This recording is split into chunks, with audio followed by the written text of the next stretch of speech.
Mixed vegetable pancake বানাবো সুজি দিয়ে। তো এর জন্য কিছু সবজি কুচিয়ে নিয়েছি।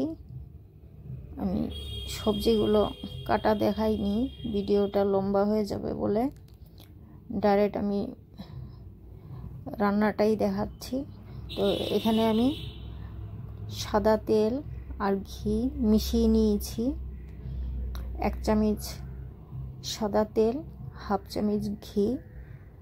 তো এর মধ্যে প্রথম আমি 1/2 টিস্পুন গোটা জিরে দিয়ে দিলাম, আর 1/2 টিস্পুন আজওয়াইন, 1/2 টিস্পুন মৌরি পাউডার, এটা ভাজা মৌরি পাউডার আছে। তো গোটা মশলাগুলো আমি ঘি আর তেলের মধ্যে অল্প ভেজে কুচিয়ে রাখা গাজরগুলো দিয়ে দিলাম, 1 কাপ গাজর। আর এখানে সামান্য একটু আদা কুচি, 1/2 টিস্পুনের মতো আদা কুচি দিলাম। ভিডিওটা স্কিপ না করে শেষ পর্যন্ত ভিডিওটা দেখলে বুঝতে পারবে মিক্স ভেজিটেবল প্যানকেক কী করে করি আমি সুজি দিয়ে। তো এখানে 1 কাপ আলু কুচি দিয়ে দিলাম, যেভাবে গাজরগুলো কুচিয়ে নিয়েছিলাম একইভাবে আলুগুলো কুচানো হয়েছিল। আর এখানে 3 থেকে 4টে কাঁচা লঙ্কা, যদি বাচ্চাদের জন্য বানানো হয় তো কাঁচা লঙ্কাটা একটু কম করে দেওয়া যেতে পারে। তো আমি এখানে বড়দের জন্যই বানাচ্ছি। 4টে কাঁচা লঙ্কা কুচি অ্যাড করেছি, স্বাদ মতো নুন অ্যাড করলাম। তো এটা ভালো মতো করে নেড়ে চেড়ে ঘি আর তেলের মধ্যে ভেজে নিচ্ছি।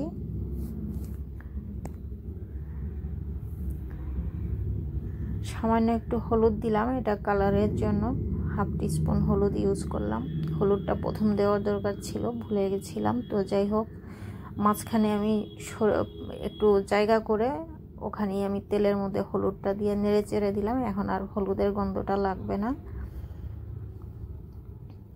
তো এখন পরপর মশলাগুলো দিয়ে যাচ্ছি। এখানে 1টা ক্যাপসিকাম আছে, আর 2 চামচ সুইট কর্ন আছে। এখানে চাইলে নিজের পছন্দ মতো সবজি ইউজ করা যেতে পারে।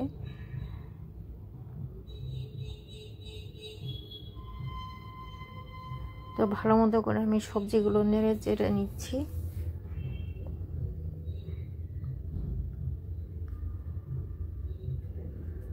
তো এটা বেশি ভাজবো না,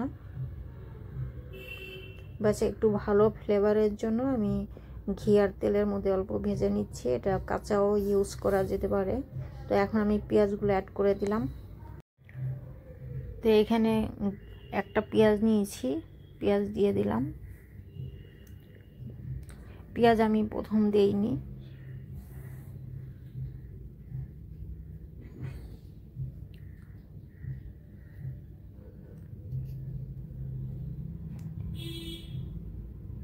এটা ভাজা কোরিয়ান্ডার পাউডার 1/2 চামচ, 1 টিস্পুন ভাজা গরম মশলা পাউডার। তো এটা মিশিয়ে দিচ্ছি সবজির সঙ্গে।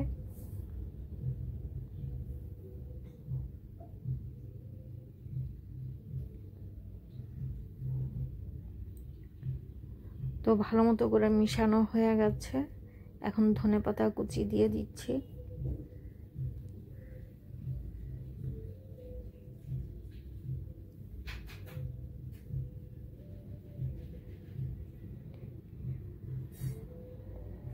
এই মিক্সড ভেজিটেবল প্যানকেক যেইভাবে বানাবে সেইভাবেই ভালো লাগবে, নিজের চয়েস মতো সবজি দিয়ে।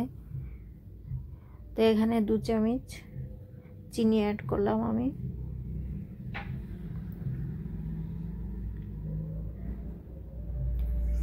তো চিনি দেওয়ার পরে আমি বেশি আর নাড়ব না, শুধু মিশিয়ে নামিয়ে দেব।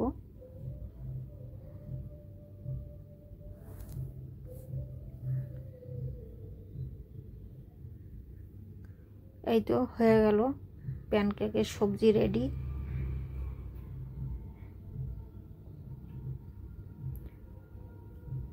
তো এখন আমি ময়দা গুলে নিব।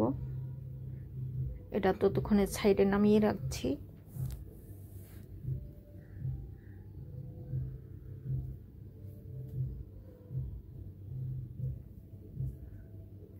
তো সবজিটা হালকা গরম থাকাকালে ময়দার মধ্যে অ্যাড করে দিতে হবে, তাহলে ফুলবে ভালো প্যানকেক। তো এইদিকে আমি একটা বোল নিয়ে নিলাম, বোলের মধ্যে আমি 1 কাপের বেশি সুজি অ্যাড করে দিলাম আর 2 কাপ ময়দা নিয়েছি।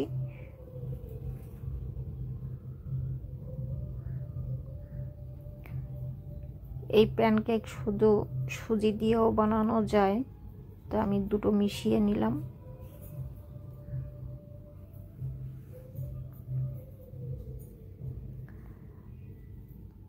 এখানে নুন, স্বাদ মতো নুন দিলাম।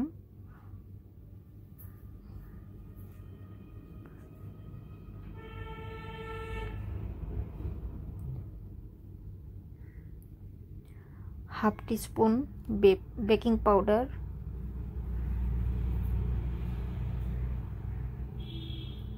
হাফ টিস্পুনের থেকে একটু বেশি নিয়েছি কারণ আমার ময়দার পরিমাণটা বেশি আছে।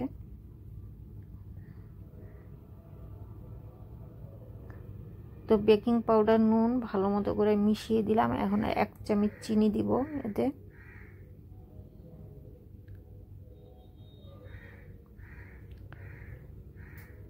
চিনিটাও আমি মিশিয়ে দিয়েছি। তো এখন এই বানিয়ে রাখা সবজিগুলো দিয়ে দিলাম। সবজিটা হালকা গরম আছে, গরম থাকাকালে এটা অ্যাড করলে ভালো হয়, তাহলে প্যানকেকটা ফুলবে ভালো।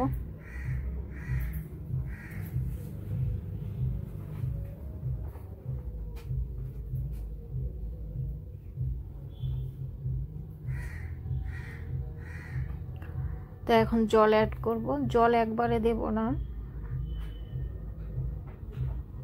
অল্প অল্প করে জল অ্যাড করব।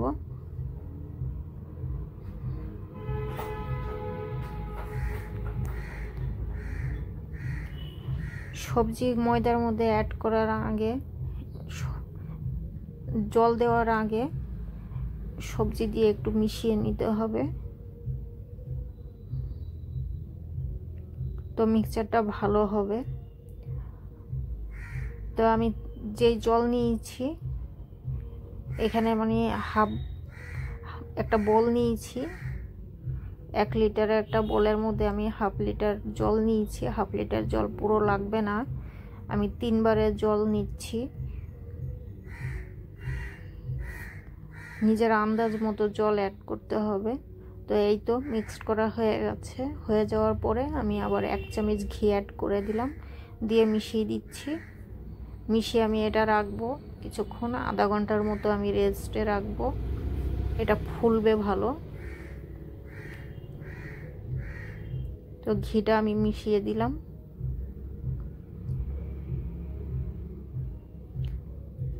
এই ঘি দেওয়াতে ক্রিমি টেক্সচার আসবে, একটা ভালো হবে। প্যানকেকগুলো খুব ভালো নরম তুলতুলে হবে। আর ভাজার টাইমে ফ্রাই প্যানে করা হোক বা কড়াইতে করা হোক, যেটাতেই করি না কেন, তাওয়াতে করলেও সেটে যাবে না, খুব ইজিলি উল্টো করা যাবে। তা আধা ঘন্টার জন্য রেস্টে রেখেছি। আধা ঘন্টা পর ফিরে এসেছি। আমি একটা বড় একটা বোলে ট্রান্সফার করে দিয়েছিলাম কারণ ফুলে অনেকটা হয়ে গেছিল।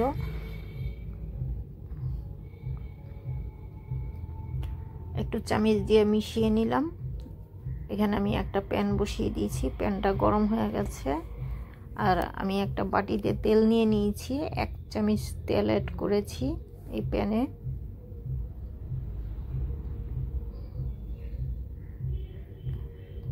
কড়াইটা ভালো মতো করে গরম করে নিলেই এটা ইজিলি ভাজা হয়ে যাবে, তলাতে ছেটে যাবে না। তো এরকম আমি 1 চামচ করে তেল অ্যাড করেছি। তেলটা গরম হওয়ার পরই আমি এখানে চামচ দিয়ে মিক্সচারটা দিলাম। দেওয়ার পরে অল্প ছড়িয়ে দিয়েছি। চামচ দিয়ে ছড়িয়ে দেওয়ার পরে আমি তেলটা হাত দিয়ে এরকম কড়াইটা ঘুরিয়ে দিলাম যাতে সাইডগুলোর উপরে তেল উঠে। তো এই যে দেখো কত সুন্দর ফুলেছে, আর খুব ইজিলি এটা উল্টো করা যাচ্ছে।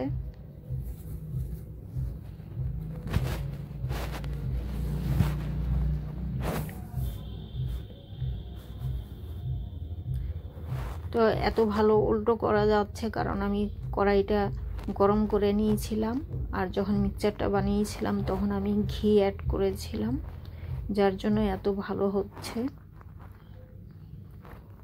আর তেলটা দেওয়ার পরে যখন মিক্সচারটা ছড়িয়ে দিবে চামচ দিয়ে, তখনও একটু কড়াইটা ঘুরিয়ে দিতে হবে যাতে তেলটা উপরে উঠে আসে।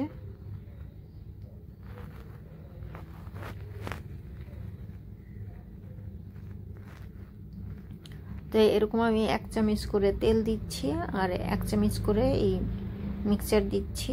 দেওয়ার পরে এইভাবে চামচ দিয়ে একটু ঘুরিয়ে দিচ্ছি।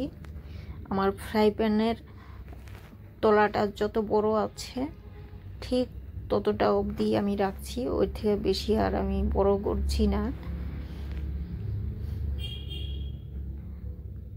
বেশি পাতলা করলে আবার ফুলবে না। তো এইভাবেই আমি একটা একটা করে সবগুলো প্যানকেক বানিয়ে নিচ্ছি। কোনোটা 2বার উল্টো করলে হয়ে যাচ্ছে, আবার কোনোটা 3বারও উল্টো করতে হচ্ছে।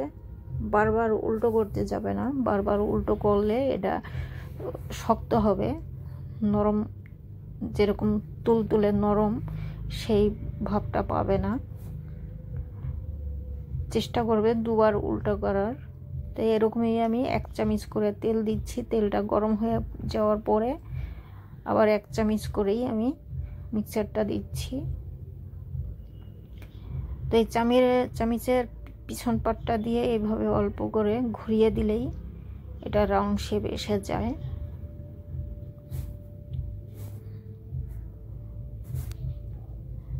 এই তো, তারপর আমি ঢেকে দিলাম 2 মিনিটের জন্য। ঢেকে দেওয়ার পরে এটা নিজের থেকেই ফুলে যাবে। তো আমি উল্টো করে দিয়েছি।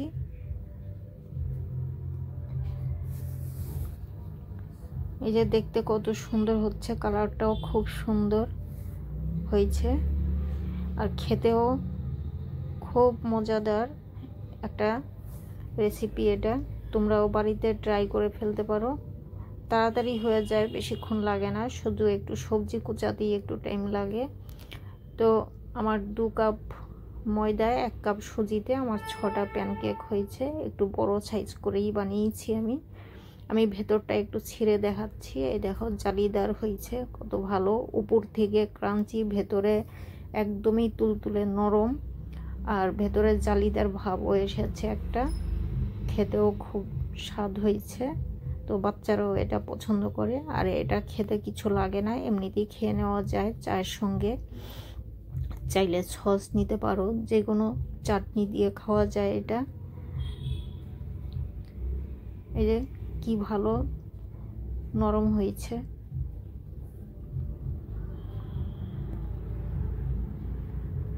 তো আমি এমনিতেই 2টো খেয়ে নিয়েছি গরম গরম। তো আশা করি ভিডিওটা ভালো লেগেছে। ভালো লাগলে লাইক অ্যান্ড সাবস্ক্রাইব করবে, শেয়ার করবে, বেশি বেশি কমেন্টস করে জানাবে আমার এই রেসিপি কেমন লেগেছে। আর তোমরাও ঝটপট করে তৈরি করে ফেলো।